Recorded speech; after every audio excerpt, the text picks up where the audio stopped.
जय हिंद दोस्तों, स्वागत आप सभी का विजडम एजुकेशन पे।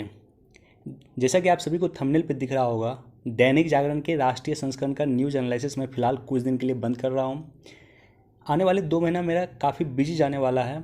बिल्कुल मुझे समय नहीं मिलेगा कि प्रत्येक दिन उठ के दैनिक जागरण का न्यूज़ एनालिसिस कर सकूँ, इसलिए मैं फ़िलहाल इसे बंद कर रहा हूँ। हालांकि दैनिक जागरण के कैसे पढ़ना चाहिए इस पर हमने 200 से अधिक लेक्चर लिया हुआ। दैनिक जागरण का न्यूज़ एनालिसिस 200 से अधिक वीडियो मेरे प्लेलिस्ट में पड़ा होगा, आप देख लेना जाके। दैनिक जागरण कैसे पढ़ना चाहिए, पिछला लेक्चर जो था दैनिक जागरण का, उस पर भी हमने डिस्कस किया था कि दैनिक जागरण आखिर कैसे पढ़ना चाहिए। आज भी हम इस पर डिस्कस करेंगे कि दैनिक जागरण कैसे पढ़ना चाहिए। दैनिक जागरण की जगह मैं 2 काम करने वाला हूँ आपके लिए। एक तो कि जो न्यूज़ चर्चा में है उस पर स्पेशल टॉपिक बना दिया जाए। जैसे क्वाड को लेकर के हमने स्पेशल टॉपिक बनाया था, इंडिया चाइना रिलेशन को लेकर के हमने बनाया था, इंडिया अमेरिका रिलेशन को लेकर के बनाया था। अभी कोरोना का इम्पैक्ट मैं क्रिएट कर रहा हूँ, पीडीएफ बना रहा हूँ, उस पर मैं चर्चा कर दूंगा। फिर कोरोना का क्या सोशल इम्पैक्ट है, इकोनॉमिक इम्पैक्ट है। तो जो न्यूज़ चर्चा में रहेगा उस पर मैं स्पेशल लेक्चर लेकर के यहाँ पे अपलोड कर दूंगा, स्पेशल उस पर वीडियो बना दूंगा। और साथ ही साथ बीपीएससी मेंस को लेकर के मैं कवर करने वाला हूँ। मेंस का जो काफ़ी टॉपिक है, 66 बीपीएससी मेंस होने वाली है।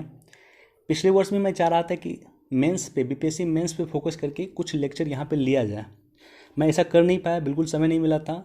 इस बार मेरा कोशिश है कि 66 बीपीएससी मेंस से पहले जो इम्पॉर्टेंट टॉपिक है उसको यहाँ पे कवर किया जाए। तो उम्मीद करता हूँ कि आप कोऑपरेट करेंगे। राइट, आज 31 मई 2021 है। 31 डे को मनाया जाता है नो टोबैको डे, नशा मुक्ति दिवस। टोबैको नो टोबैको डे आज मनाया जाता है। तो जब भी पेपर आप पढ़ते हैं तो कोशिश करें कि जो दिन चर्चा में हो या जिस दिन आप पेपर पढ़ रहे हैं, जैसे आज नो टोबैको डे है तो नो टोबैको डे के बारे में जाकर के पता कर लेंगे आखिर नो टोबैको डे क्या है। और साथ ही साथ नो टोबैको डे यानी तंबाकू निरोध दिवस या तंबाकू बंद करने का दिवस, इसका थीम क्या है? तो इस बार का थीम यहाँ पे commit to quit, commit to quit इस बार का थीम है। इसी तरह से 5 जून को जो है पर्यावरण दिवस मनाया जाएगा, तो पर्यावरण दिवस की क्या थीम थी। इसी तरह से 22 मई को मनाया गया था विश्व जैव विविधता दिवस। तो जैव विविधता दिवस या बायोडाइवर्सिटी डे का थीम क्या रहा। तो ये सब चीज़ें देख ले। वन डे एग्जाम वगैरह में पूछा जाता है, स्टेट पीसीएस में भी पूछा जाता है डायरेक्टली। आपको यूपीएससी नहीं पूछती है, लेकिन स्टेट पीसीएस और वन डे एग्जाम में काफ़ी अक्सर क्वेश्चन रहता है इन सारी टॉपिक से। तो नो टोबैको डे है आज 31 मई 2021 को। मेड इन चाइना ही है कोरोना वायरस। तो इस पर काफ़ी एक लंबा चौड़ा टॉपिक है, इस पर हम एक अलग से लेक्चर लेकर के मैं डिस्कस कर दूंगा। देखो, यहाँ से 2-3 बातें सामने आती हैं। पहली बात ये सामने आती है कि अगर कोरोना वायरस एक बायो वायरस है, जैव युद्ध का एक प्रकार है, तो क्या जैव युद्ध को रोकने के लिए विश्व स्तर पे कोई कन्वेंशन साइन हुआ? जैव युद्ध के अलावा जो है विश्व में परमाणु परीक्षण या परमाणु युद्ध को लेकर के ऑलरेडी कई सारे एग्रीमेंट है। परमाणु युद्ध को रोकने के लिए कई सारे एग्रीमेंट है। परमाणु युद्ध के बाद हो गया रासायनिक युद्ध। भारत ने अपना रासायनिक हथियार 1997 में जो है डिस्ट्रॉय कर दिया था। इसी तरह से आता है जैव युद्ध। तो जैव युद्ध को रोकने के लिए क्या कोई है कन्वेंशन है? परमाणु युद्ध को रोकने के लिए क्या कोई कन्वेंशन है? रासायनिक युद्ध को रोकने के लिए क्या कोई कन्वेंशन है? ये सारी की सारी बेसिक चीज़ें हैं जो आपको जानकारी होना चाहिए। और यहाँ पे जो है ब्रिटिश और नॉर्वे के वैज्ञानिकों ने जो रिसर्च किया है उस आधार पे इन्होंने कहा है कि ये जो है कोरोना, ये चीन से ही क्रिएट हुआ वायरस है। अब देखो, यहाँ पे एक टर्म है रिवर्स इंजीनियरिंग। कोरोना वायरस चीन से क्रिएट हुआ है। कोरोना वायरस एक मैन मेड वायरस है। इसको जानने के लिए रिवर्स इंजीनियरिंग का प्रयोग किया है। सवाल होता है कि क्या होता है रिवर्स इंजीनियरिंग? तो रिवर्स इंजीनियरिंग होता है कि जैसे मान लो कि हाइड्रोजन है और प्लस ऑक्सीजन है, दोनों मिलकर के क्या बनाएगा? जल बनाएगा। तो एक तरह से ये प्रोसेस है। इस प्रोसेस को रिवर्स करते हुए जब इसका पता लगाया जाता है वैज्ञानिकों के द्वारा कि जल जो है, जल कैसे बनता है, जब उल्टा प्रोसेस का पता लगाया जाता है तो उसे कहा गया है रिवर्स इंजीनियरिंग। जैसे चीन के वैज्ञानिकों ने अपने लैब में बनाया कोरोना वायरस, बनता गया बनता गया बनता गया बनता गया, और वर्तमान में उसका इम्पैक्ट विश्व के देशों पर पड़ रहा। अब एक व्यक्ति को कोरोना वायरस हुआ, यहाँ पे वायरस ऑलरेडी फैल चुका है, यहाँ पे वैज्ञानिक कोरोना वायरस किसी व्यक्ति को हुआ, उससे ट्रेस करके पता लगा रहा है कि इसका ओरिजिन कहाँ से हुआ, तो इसी प्रक्रिया को कहा गया रिवर्स इंजीनियरिंग। मतलब किसी वस्तु का निर्माण इंजीनियरिंग के माध्यम से होता है, रिवर्स इंजीनियरिंग के माध्यम से पता लगाया जाता है कि उस वस्तु का निर्माण आखिर हुआ कैसे था। तो एक बार पढ़ लेना, ये काफ़ी इंपॉर्टेंट है, हालांकि इस पर अलग से मैं वीडियो बनाऊंगा। जो 7 दशक में नहीं हुआ था वह 7 साल में हुआ। देखो ये पॉलिटिकल आपको लग सकता है, लगना भी चाहिए, स्वाभाविक रूप से ये पॉलिटिकल है। प्राइम मिनिस्टर मोदी जो है अपना पक्ष ले रहा है, लेकिन आपको जब तैयारी कर रहे हैं तो तैयारी पर्सपेक्टिव से इसको समझने की ज़रूरत है।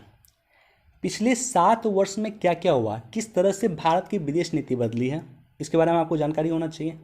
7 वर्ष में यानी 2014 से वर्तमान तक में भारत की विदेश नीति बदली है, तो उससे पहले कौन सी नीति थी? 2014 से पहले एक्ट ईस्ट पॉलिसी था, और 2014 के बाद लुक ईस्ट पॉलिसी था 2014 से पहले, और 2014 के बाद एक्ट ईस्ट पॉलिसी बन गया। हमारी जो विदेश नीति काफ़ी एग्रेसिव हो गई है।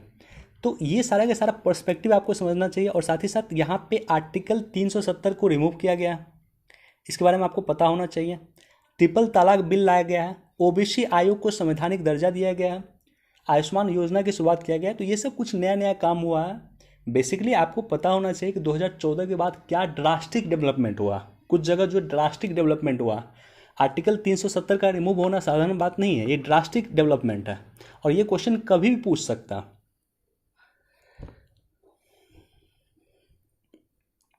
अब देखो, चरम पे टकराव, मुख्य सचिव को दिल्ली नहीं भेजेगी ममता। तो इशू पहले समझ लो कि इशू क्या है। हमारे देश के प्राइम मिनिस्टर गए बंगाल, और बंगाल जाकर के वहाँ के अधिकारियों से मीटिंग ले रहे थे कि जो यास तूफान आया था, यास तूफान को किस तरह से रोकना चाहिए। ठीक है, अब इस मीटिंग में आमंत्रित किया गया था बंगाल के मुख्यमंत्री और बंगाल के चीफ सेक्रेटरी को। बंगाल के मुख्यमंत्री ना तो आई और ना ही बंगाल के चीफ सेक्रेटरी को आने दी। चीफ सेक्रेटरी जो है एक आईएएस अधिकारी होता है, और चीफ सेक्रेटरी का पद रेगुलेट होता है केंद्र सरकार के द्वारा। ऐसी स्थिति में केंद्र सरकार ने चीफ सेक्रेटरी को वापस बुला लिया कि आप दिल्ली आ जाइए, आपकी तत्काल सेवा जो है हम मुक्त करते हैं बंगाल से। बंगाल के मुख्यमंत्री उसको दिल्ली वापस नहीं भेज रही है। ये तो इशू हो गया, ये तो न्यूज हो गया। अब इसका बैकग्राउंड क्या है? भारत के संविधान के भाग 11 और 12 में केंद्र राज्य संबंधों के बारे में जिक्र किया गया है। विशेष जिक्र है कि अगर राज्य की मिशनरी असफल रहती है तो केंद्र उस पर क्या क्या कार्रवाई कर सकता है। अगर ममता बनर्जी मान लेते हैं कि मुख्य सचिव को दिल्ली नहीं भेजेगी तो केंद्र उस पर क्या क्या कार्रवाई कर सकता।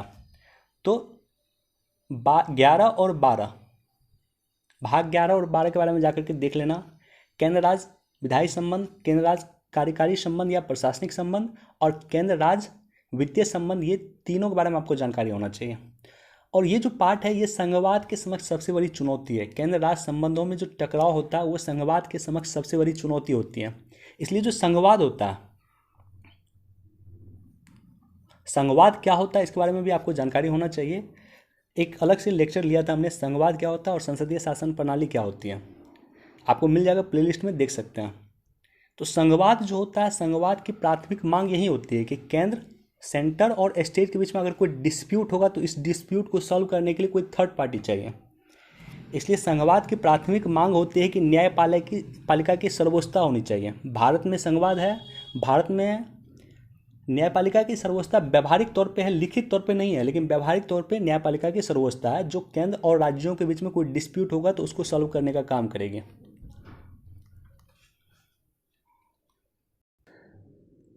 ओके, ये जो न्यूज़ है, बैंक ग्राहकों को मिल सकता है लोन मोरेटोरियम की सुविधा। तो लोन मोरेटोरियम क्या होता है ऑलरेडी हमने डिस्कस किया है, कुछ दिन पहले ही हमने डिस्कस किया था। लिंक आपको प्लेलिस्ट में मिल जाएगा, वीडियो देख सकते हैं। अब यहाँ पे जो है, भारत ने चौकसी के अपराधों के दस्तावेज विशेष विमान से भेजे। देखो, जब भी कोई चर्चा में हो न्यूज़ तो उसके बैकग्राउंड में जाकर के चीज़ों को पूरा देखना चाहिए। यूपीएससी या स्टेट पीसीएस पे इनफैक्ट बैकग्राउंड से क्वेश्चन पूछता है। यहाँ पे बैकग्राउंड क्या है? यहाँ पे बैकग्राउंड है कि मेहुल चोकसी को लेकर के जो है पीएनबी घोटाला हुआ था। पीएनबी घोटाला के बारे में आपको जाकर के देख लेना चाहिए, सर्च करोगे आपको गूगल पे मिल जाएगा। साथ ही साथ यहाँ पे बैकग्राउंड है कि आप आर्थिक भगोड़ा अधिनियम, मेहुल चोकसी और नीरव मोदी दोनों की जो भाग गया था, उसके बाद विजय माल्या हमारे देश से भाग गया, अपराध करके भागा, आर्थिक अपराध करके भागा। उसके बाद सरकार आर्थिक भगोड़ा अधिनियम लाया था, आई गेस 2018 में लाया था। आर्थिक भगोड़ा अधिनियम क्या है उसको जाकर के देख लेना। और साथ ही साथ चूंकि ये गिरफ्तार हुआ है आपको डोमिनिका से, तो डोमिनिका कहाँ पे है, डोमिनिका का लोकेशन क्या है, डोमिनिका की राजधानी क्या है, ये सब बेसिक कॉन्सेप्ट से अक्सर क्वेश्चन पूछा जाता है। अब चर्चा में रह गया डोमिनिका, तो जाकर के एक बार सर्च कर लेंगे डोमिनिका के बारे में। देखो गूगल मैप पे जाकर के आप देख सकते हैं डोमिनिका, ये नॉर्थ अटलांटिक सी है। तो यहाँ पे देखो ये सारे कैरेबियन कंट्री है, ये सब जो कैरेबियन कंट्री है, क्यूबा है, निकारागुआ है, और ये सारा सारा कैरेबियन कंट्री है, यहीं पे है डोमिनिकन। अब देखो यहाँ पे जो है डोमिनिकन रिपब्लिक है, इसकी राजधानी क्या है, सेंटो डोमिनिगो। तो लोकेशन आपने देख लिया, ये कहाँ है, उत्तरी अटलांटिक ओशियन में है, और इसकी राजधानी क्या है, सेंटो डोमिनिगो इसकी राजधानी है। हैती इसके जस्ट बगल वाला कंट्री है। तो ये सब बेसिक लोकेशन, जब भी कोई चर्चा में हो, कोई जगह चर्चा में हो, तो उसका बेसिक लोकेशन जाकर के देख लेना चाहिए, इससे अक्सर क्वेश्चन पूछा जाता है।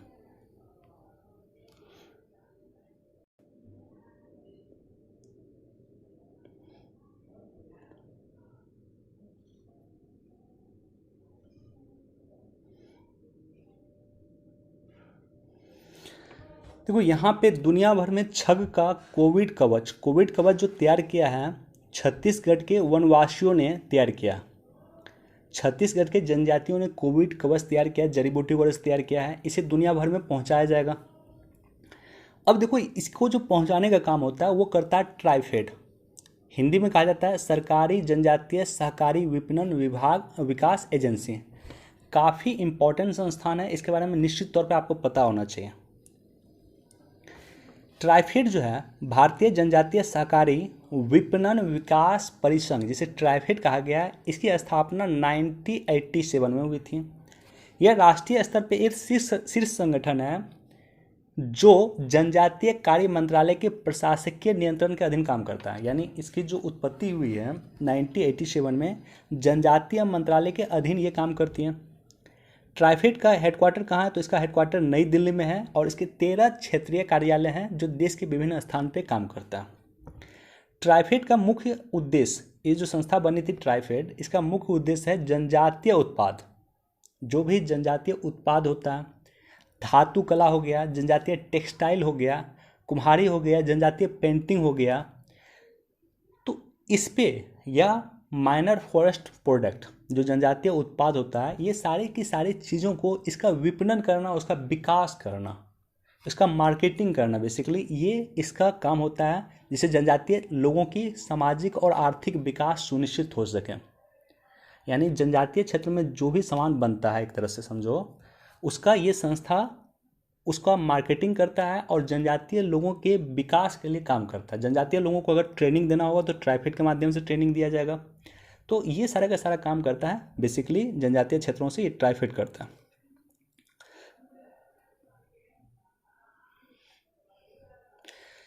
जड़ी बूटी के सहारे कोरोना से सुरक्षित हैं आदिवासी, इस पर नीचे भी डिस्कस करना, वहीं पे डिस्कस कर दूंगा, लेकिन इस न्यूज़ को भी एक बार पढ़ सकते हैं आप लोग।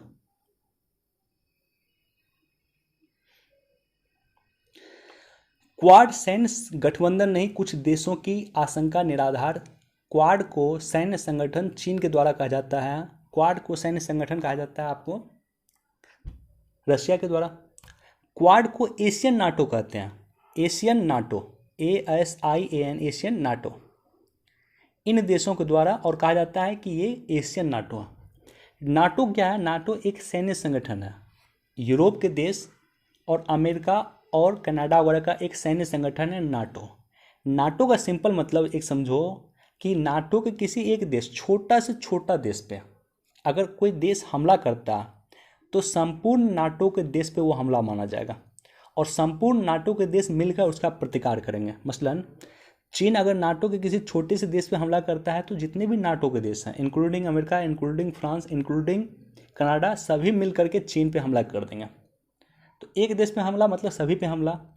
इसको लेकर के स्पेशल मैंने लेक्चर लिया था कुछ दिन पहले ही कि क्या क्वाड को नाटो का दर्जा दिया जाना चाहिए, इसी टॉपिक पे था। तो वहाँ पे जाकर के देख लेना, नीचे ही होगा, 2-3 दिन पहले ही लिया था।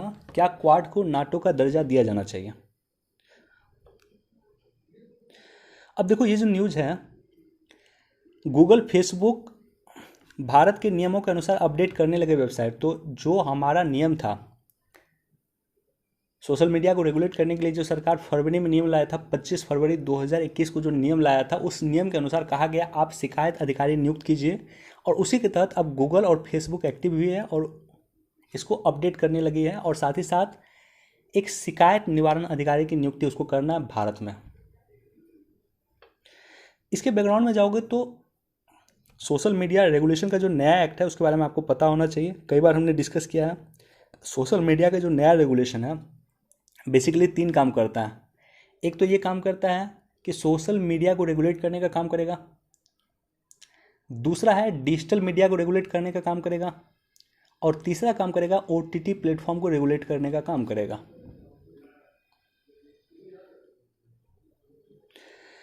सीमा पे तेजी से पुल, सड़कें और पुल बना रहा है चीन। एक बार इसको भी देख सकते हैं। हमारे आसपास की जो सीमा है उस सीमा पे तेजी से चीन जो है पुल और सड़क बना रहा है, और उसके कारण भारत ने भी तेजी से पुल बनाना शुरू किया। और उसी के प्रतिक्रिया में चीन के द्वारा जो है भारत और चीन का जो गतिरोध चला, चीन के द्वारा स्ट्राइक किया गया, उसका जवाब भारत के द्वारा दिया गया। चीन के द्वारा घुसपैठ किया गया, उसके बाद जवाब भारत के द्वारा दिया गया। देखो ये काफ़ी लंबा चौड़ा टॉपिक है, ऑलरेडी कई बार हमने डिस्कस किया, इस पर भी मैं एक अलग से वीडियो बना दूंगा। जलापूर्ति के लिए केंद्र ने जारी किए 6,000 करोड़। प्रधानमंत्री ने, हमारे देश के प्राइम मिनिस्टर ने 15 अगस्त 2019 को लाल किला के जो प्राचीर से प्राइम मिनिस्टर भाषण देते हैं, उसी समय में इन्होंने कहा था कि 2024 तक हम हर एक घर में, ग्रामीण जितना भी घर है, हर एक घर में जल से नल सुनिश्चित कर देंगे। मतलब जल नल जो उसके माध्यम से उसको जल सुनिश्चित हो जाएगा, ये हम कर देंगे 2024 तक। काफ़ी लंबा चौड़ा टारगेट लिया गया था सरकार के द्वारा। नल के माध्यम से जल पहुंचाना, सुदूर ग्रामीण एरिया में पहुंचाना काफ़ी टफ टास्क है, जिसको सरकार क्रियान्वित कर रही है। और इसके लिए जल शक्ति मंत्रालय के अधीन ये काम कर रहा है, और इसी परियोजना का नाम है जल जीवन मिशन। जल जीवन मिशन के बारे में कुछ यहाँ पे इन्फॉर्मेशन दिया हुआ है, कुछ डाटा दिया हुआ है, एक बार देख सकते हैं। और एक स्पेशल योजना आया था, आई थिंक जनवरी या फरवरी वगैरह में आया था, देख लेना। इसी जल जीवन मिशन पे स्पेशली योजना आया, और योजना आप लोग निश्चित तौर पे पढ़ें। योजना और कुरुक्षेत्रा 2 ऐसा मैगजीन है जो कि आपको प्रत्येक महीना पढ़ना चाहिए। देखो ये जो न्यूज़ है, इस न्यूज़ से बैकग्राउंड में जाकर के आप चीज़ों को समझोगे तो मानसून की उत्पत्ति कैसे हुई है, आपका स्टैटिक पोर्शन का पार्ट है। आपके ज्योग्राफी में ये सारा चीज़ दिया होगा कि मानसून की उत्पत्ति कैसे होती है, भारत में मानसून कैसे प्रभावित होता है, मानसून के कारण भारत की आर्थिक स्थिति कैसे निर्भर है, मानसून के कारण भारत की कृषि कैसे निर्भर है। ये सब आपका स्टैटिक पोर्शन का पार्ट है। और जब भी कोई न्यूज़ चर्चा में हो, मानसून आने वाला है तो एक तरह से मानसून चर्चा में हुआ। अब मानसून चर्चा में है तो जाकर के उसका बैकग्राउंड, यानी अपने बुक को जाकर के उलट कर पढ़ना, ये सारे के सारा चीज़ मिल जाएगा आपको।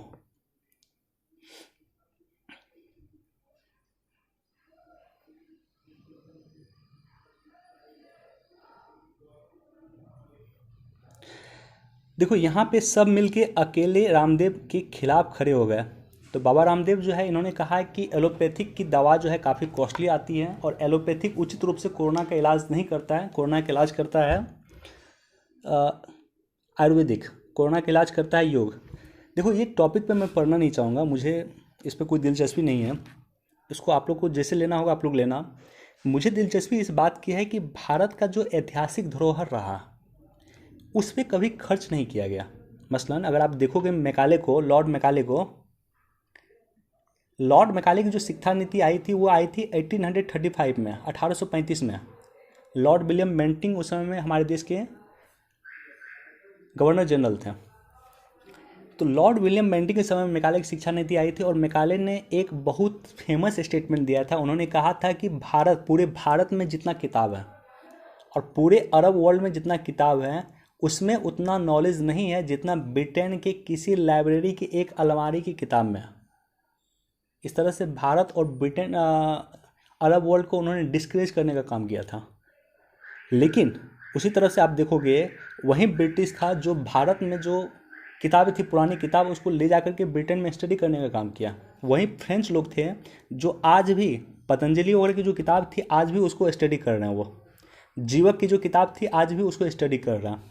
इस तरह से प्राचीन जो हमारे लोग लिखे, धन्वंतरी ने जो किताब लिखा था तो वो उस पर आज भी वो लोग स्टडी कर रहे हैं। हमने क्यों नहीं इस पर स्टडी किया, सवाल ये उत्पन्न होता है। हमने जीवक की किताब पे क्यों नहीं स्टडी किया, हमने कौटिल्य की किताब पे क्यों स्टडी नहीं किया, हमने धन्वंतरी की किताब पे क्यों स्टडी नहीं किया, ये सवाल उत्पन्न होता है। और इसी को लेकर के आयुर्वेद पे शोध करेगा पतंजलि। लेकिन मुझे कहना है, मेरा कहना है कि सरकार इस पे ध्यान दे। हमारी जो ऐतिहासिक धरोहर है उस पर हमें रिसर्च करें। पता नहीं कितनी बीमारियों का इलाज उसमें आज भी लिखा होगा। धन्वंतरी की किताब में, जीवक की किताब में, कौटिल्य और किताब में कितनी बीमारियों का इलाज या क्या क्या चीज़ आज भी लिखा होगा जिस पे हम रिसर्च नहीं कर रहे हैं। विश्व स्वास्थ्य संगठन में बदलाव का मान, काफ़ी अच्छा एडिटोरियल लिखा हुआ है। निश्चित तौर पे आप लोग सब जाकर के इसको डिटेल में पढ़ना। आज का न्यूज़ एनालिसिस उससे भी काफ़ी इंपॉर्टेंट था, काफ़ी चीज़ें थी। अगर ढंग से न्यूज़ एनालिसिस आज का किया जाए तो काफ़ी लंबा समय लग सकता, 2 घंटा 3 घंटा लग सकता। देखो ये इस पे एक टॉपिक ऑलरेडी हमने डिस्कस किया था कि यूनाइटेड नेशन में रिफॉर्म्स की आवश्यकता क्यों है। हमारे देश के प्राइम मिनिस्टर ने यूनाइटेड नेशन की 75वीं वर्षगांठ 2020 में सितंबर के लास्ट में उन्होंने यूनाइटेड नेशन जनरल असेंबली को संबोधित करते हुए प्राइम मिनिस्टर ने कहा कि यूनाइटेड नेशन में रिफॉर्म्स की ज़रूरत है, यूनाइटेड नेशन में सुधार की ज़रूरत है।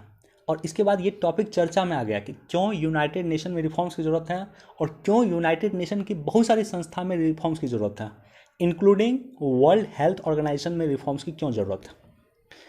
देखो वर्ल्ड हेल्थ ऑर्गेनाइजेशन की स्थापना हुआ था 7 अप्रैल 1948 को, और यही कारण है कि 7 अप्रैल को विश्व स्वास्थ्य दिवस मनाया जाता है प्रत्येक वर्ष। हेडक्वार्टर इसका जेनेवा स्विट्जरलैंड में है और 194 देश इसके सदस्य हैं। तो ये बेसिक इन्फॉर्मेशन है जो आपको ज्ञात होना चाहिए। अब देखो राइटर ने क्या कहा। राइटर ने 4-5 बातें कही है। एक तो कहा है कि WHO शक्ति विहीन संस्था है, WHO के पास कोई शक्ति नहीं है। समय की मांग है कि इसे सुरक्षा परिषद और FATF financial action task force और जो यूनाइटेड नेशन सिक्योरिटी काउंसिल है उसके जैसे शक्ति दिया जाए। WHO का कोई सार्वभौमिक अंतर्राष्ट्रीय स्वास्थ्य मानक नहीं है। WHO का ऐसा कोई मानक नहीं है जो कि सभी देश उसका अनुपालन किया जाए। बेसिकली ये चीन की ओर इशारा कर रहे थे। तो WHO का एक अंतर्राष्ट्रीय सार्वभौमिक मानक होना चाहिए जो सभी देश उसका पालन करें, और जो देश उसका पालन नहीं करे उसके पे, उस देश पे WHO एक्शन ले सके, इतना WHO के पास शक्ति होना चाहिए। महामारी की लापरवाही बरतने वाले देश पे कार्रवाई करने की शक्ति नहीं है। राइटर का ये भी कहना है कि महामारी की लापरवाही किसने बरता, चीन ने बरता। चीन ने एग्जैक्ट इंफॉर्मेशन WHO से छुपाया, चीन WHO को इन्फॉर्मेशन नहीं दिया, और WHO चीन के इन्फॉर्मेशन के आधार पे विश्व को, देशों को सचेत करने का काम कर रहा था। चीन के इन्फॉर्मेशन के आधार पे विश्व के देशों को पेंडेमिक वगैरह WHO ने जो घोषित किया था वो चीन के इन्फॉर्मेशन के आधार पे किया गया था। तो ऐसे कंडीशन में भारत जैसा देश जो WHO के गाइडलाइन के अनुसार काम करने का कोशिश कर रहा था, उसकी बर्बादी का बहुत बड़ा रीज़न ये था। अगर चीन उसे एग्जैक्ट इन्फॉर्मेशन देता तो भारत काफ़ी पहले लॉकडाउन वगैरह लगा करके अपने आप को सेव कर लेता, लेकिन ऐसा नहीं हुआ। तो इसलिए कहा गया, राइटर कह रहे हैं कि महामारी की लापरवाही जो बरत रही है देश, उस देश पे कार्रवाई करने की शक्ति नहीं है WHO में, तो वो शक्ति प्रदान किया जाए WHO को। जनवरी 2021 में WHO की टीम वुहान गई वायरस का पता लगाने के लिए, कोई इन्फॉर्मेशन नहीं मिला उसे, और एक रिपोर्ट सबमिट कर दिया इस टीम ने WHO को। उस टीम की अमेरिका, जापान समेत कई देशों ने आलोचना की। अब सोचो कि WHO ये पता नहीं लगा पाया है कि वायरस की उत्पत्ति वुहान से हुई है, जबकि फर्स्ट पेज पे हमने देखा किस तरह से ब्रिटेन के, नॉर्वे के वैज्ञानिक, ऑस्ट्रेलिया के वैज्ञानिक, अमेरिका के वैज्ञानिक ने किस तरह से पता लगा लिया है कि कोरोना वायरस की उत्पत्ति हुई है चीन के वुहान लेबोरेटरी से। तो WHO एक निकम्मी संस्था है, ये बिल्कुल काम नहीं कर रही है, निष्क्रिय संस्था है। इसलिए राइटर का कहना है कि इसमें एक ड्रास्टिक इसका ड्रास्टिक चेंज होना चाहिए, ड्रास्टिक रिफॉर्म्स होना चाहिए। और अगर ये रिफॉर्म्स नहीं होगा तो आने वाले समय में जो महामारी अगर आने वाले समय में आएगी, जिस तरह से कोरोना में WHO नाकाम रही है, आने वाले महामारी को भी रोकने में WHO नाकाम रहेगी। इसको पढ़ लेना, इसमें बहुत सारी और बातें हैं, इसको एक बार आप लोग पढ़ लेना। एक बार इसको भी देख सकते हैं, बहुत ज़्यादा इंपॉर्टेंट नहीं है। इंजीनियरिंग वगैरह की जो पढ़ाई है, अब वो पढ़ाई भारतीय लैंग्वेज में किया जाए, इसके लिए चर्चा चल रही है, तो उसी के संदर्भ में ये न्यूज़ है। इसको भी देख सकते हैं कि जब इमारत बन जाएगी बैटरी, मान लो ये बहुत बड़ा इमारत है, 10 मंजिला इमारत है, ये पूरा का पूरा इमारत जो है बैटरी जैसा काम कर, बैटरी क्या होता है, ऊर्जा को स्टोर करने का काम करता है। ये इमारत पूरा का पूरा 10 मंजिला इमारत क्या ऊर्जा को स्टोर करने का काम कर सकता है? और इस पर काफ़ी दिन से रिसर्च चल रहा था और इसी को लेकर के यहाँ पे एडिटोरियल दिया हुआ, न्यूज़ दिया हुआ, तो इसको एक बार देख सकते हैं। स्वीडन में इस टेक्निक पे काम किया गया और ऐसा हो सकता है, पूरे के पूरे जो बिल्डिंग है वो बैटरी का काम कर सकती है। देखो इस पेज पे, फर्स्ट पेज पे न्यूज़ दिया हुआ था और मेड इन चाइना वायरस है, कोरोना वायरस, यहाँ पे पूरा पूरा एक पेज समर्पित है, मुद्दा देता है प्रत्येक मंडे को, एक पूरा पूरा पेज इस पे समर्पित है, देख लेना एक बार।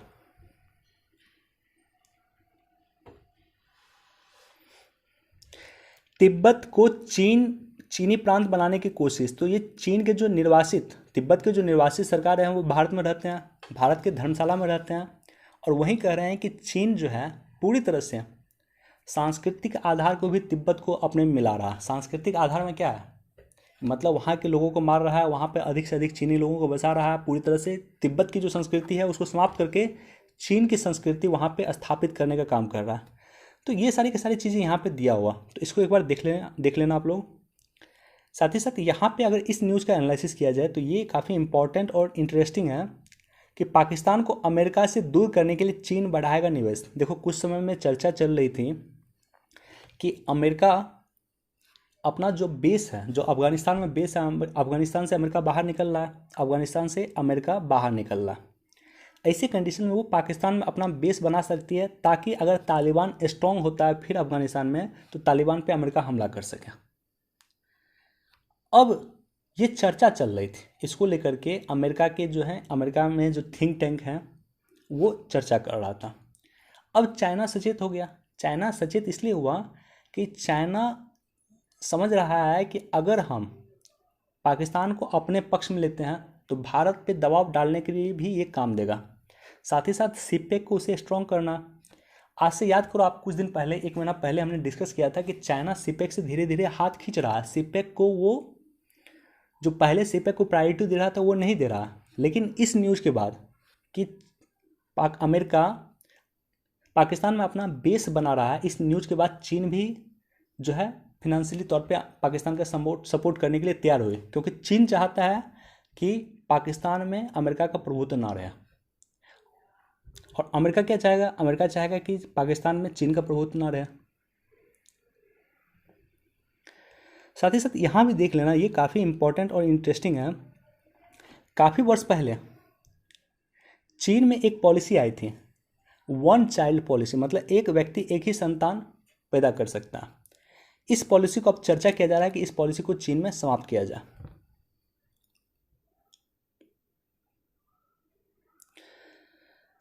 देखो कोशिश करूंगा, इस काफ़ी कंट्रोवर्शियल टॉपिक है इजराइल फिलिस्तीन इशू, लेकिन कोशिश करूंगा इस पर एक अलग से लेक्चर लिया जाए। बहुत सारी कन्फ्यूजन है, लेकिन मेरा आप सभी से रिक्वेस्ट है कि धर्म के तराजू पे से तौल कर मत देखना, ह्यूमैनिटी के तराजू पे से तौल कर देखना, भारत सरकार का क्या पक्ष है उसको जाकर के समझना, अंतर्राष्ट्रीय संस्था का क्या इसमें पक्ष है उसको जाकर के समझना, ये चीज़ें आपको क्लियर होगा। गाजा पट्टी जो जहाँ से हमास ने अटैक किया था इजराइल पे, खुद गाजा के लोग हमास को लाइक नहीं करते हैं। इसका उदाहरण है कि जब हमास सत्ता में आई थी, हमास एक आतंकवादी संगठन है लेकिन गाजा पट्टी पे वो रूल भी कर रही है, और जब सत्ता में आई थी तो उन्होंने अपने विपक्षी जो नेताओं थे, उनके विपक्ष में जो लोग थे उसको मरवा दिया था। तो खुद हमास लोकतांत्रिक प्रक्रिया का समर्थन नहीं करती है और गाजा के लोग भी इसको लाइक नहीं करते। चलो अलग से वीडियो लूँगा या अलग से लेक्चर लूँगा तो इस पर मैं डिटेल से डिस्कस कर दूँगा। ऑलरेडी इस टॉपिक पे कई बार हमने डिस्कस किया है। जो दवा का कच्चा माल है उसको कहते हैं API, active pharmaceutical ingredient. Active pharmaceutical के इंग्रेडिएंट में भारत अपने यहाँ बना रहा 70% से अधिक हम चीन पे निर्भर थे। इस समय में हमने उसको अपने यहाँ उसका निर्माण कर रहे हैं और धीरे धीरे विदेशी निर्भरता हम घटा रहे हैं। तो उसी को लेकर के ये एडिटोरियल है और इस पर्टिकुलरली इस न्यूज़ पे कई बार एडिटोरियल आया हुआ, इसको पढ़ लेना, काफ़ी इंपॉर्टेंट टॉपिक है इस बार एग्जाम पर्सपेक्टिव से। एक्टिव फार्मास्यूटिकल इंग्रेडिएंट, दवा का कच्चा माल जिसे कहते हैं, इसको भी एक बार देख लेना। डिजिटल सेवाओं के लिए सुविधा शुल्क,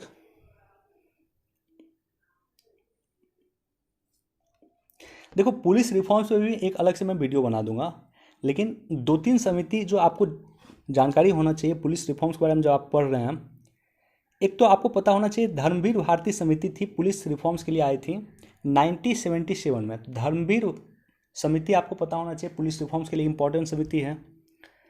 उसके बाद जो है 1977 में आया था धर्मवीर समिति। उसके बाद आया था 1997 में, 1977 में आया धर्मवीर समिति और 1997 में आया इंद्रजीत गुप्ता समिति। उसके बाद 2000 में आया पद्मनाभ भैया समिति और 2006 में आया था सोली सोराबजी समिति। सोली सोराबजी समिति जिसकी हाल फिलहाल में मृत्यु हुई थी सोली सोराबजी की,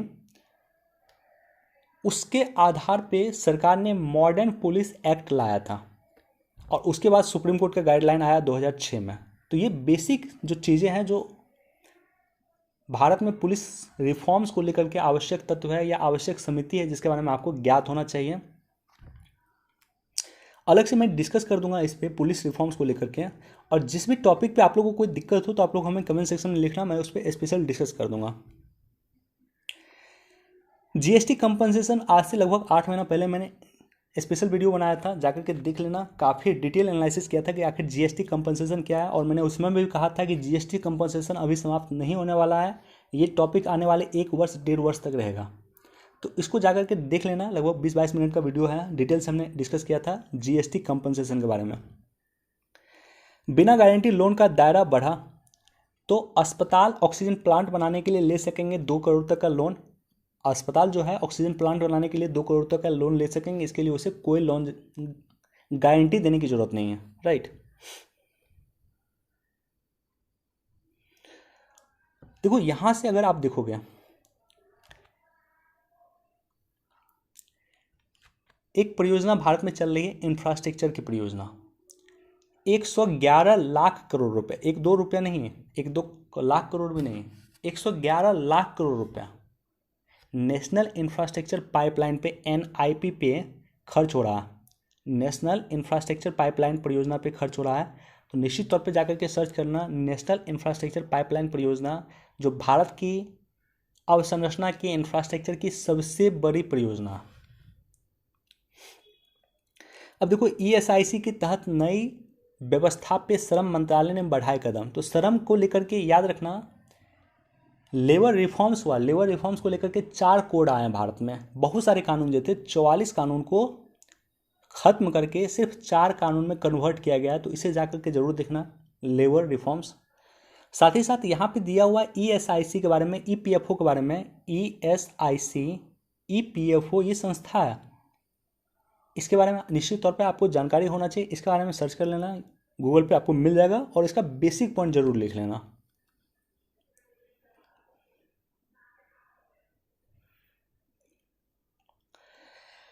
डुगोंग का भारत में 4 करोड़ वर्ष पुराना इतिहास। डुगोंग काफ़ी पुराना है। ये जो जीव दिख रहा है जलीय जीव, इसको कहा जाता है, इसे गाय भी कहा जाता है, जल का गाय कहा जाता है, समुद्री गाय इसे कहा जाता है डुगोंग को।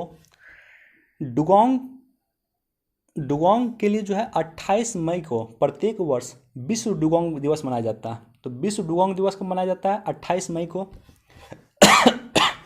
सॉरी, समुद्री गाय की संज्ञा इसे दी जाती है। वन्यजीव संरक्षण अधिनियम वाइल्ड लाइफ प्रोटेक्शन एक्ट 1972 की 5 अनुसूची है। हर एक अनुसूची में कुछ ना कुछ दिया हुआ है, कुछ इंपॉर्टेंट प्रोविजन है, और इसे क्वेश्चन रहता है। वाइल्ड लाइफ प्रोटेक्शन एक्ट से क्वेश्चन रहता है, तो इसको जाकर के देख लेना आप लोग। 1972 की अनुसूची 1 के तहत इसको सुरक्षित किया गया। एक बार ने यूपीएससी डायरेक्टली क्वेश्चन पूछा था कि वाइल्ड लाइफ प्रोटेक्शन एक्ट 1972 की अनुसूची 1 का मतलब क्या है? तो तो एक ऑप्शन उसमें था कि उसका उसी तरह से सुरक्षा करना, यानी अनुसूची 1 में अगर हम किसी जीव को रखते हैं तो उसका उसी तरह से हम प्रोटेक्ट करेंगे जिस तरह से प्रोटेक्ट हम बाघ का करते हैं, टाइगर का करते हैं। तो ये आंसर बिल्कुल सही था। यानी अगर अनुसूची 1 में किसी जीव को रखा जाए, उसका मतलब ये होता है वाइल्ड लाइफ प्रोटेक्शन एक्ट के 1972 के अनुसूची 1 में रखा जाए किसी जीव को, तो उसका सिंपल मतलब ये होता है कि हम उसका उसी तरह से प्रोटेक्ट करेंगे जिस तरह से हम बाघ करते हैं, जिस तरह से हम टाइगर का करते हैं। यानी डुगोंग के लिए भी हम उसी तरह से समर्पित हैं जिस तरह से हम टाइगर के लिए समर्पित हैं। चलिए, वीडियो देखने के लिए धन्यवाद। Thank you so much. Please do like share and subscribe. Thank you.